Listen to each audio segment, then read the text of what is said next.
গাজী আশরাফ হোসেন লিপুর বিদায় নিশ্চিত হওয়ার পর বাংলাদেশ ক্রিকেটে দলের প্রধান নির্বাচকের পদটি এখন পরিবর্তনের অপেক্ষায়। শূন্য হতে যাওয়া এই গুরুত্বপূর্ণ চেয়ারে অভিজ্ঞ হাবিবুল বাশার সুমনকে ফিরিয়ে আনতে চায় বিসিবি। তবে বোর্ড থেকে আনুষ্ঠানিক প্রস্তাব দেওয়া হলেও এখনই চূড়ান্ত সিদ্ধান্ত জানাননি সুমন, বরং নিজের বর্তমান ব্যস্ততা গুছিয়ে নিতে এক সপ্তাহের সময় চেয়েছেন তিনি।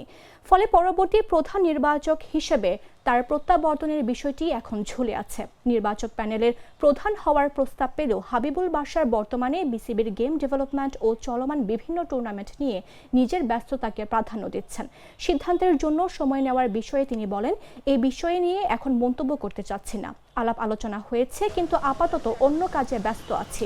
সপ্তাহখানেক পর এটা নিয়ে বলতে পারবো।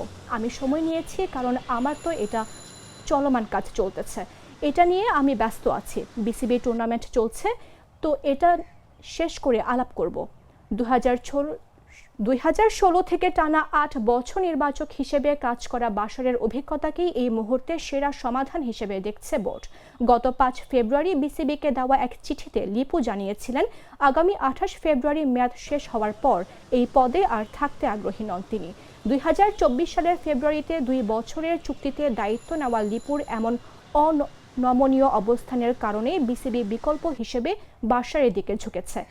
এখন কেবল অপেক্ষা সপ্তাহ খানেক পর বাশার তার বর্তমান কাজ গুছিয়ে পুনরায় নির্বাচক প্যানেলে ফেরার গ্রিন সিগন্যাল দেন কিনা।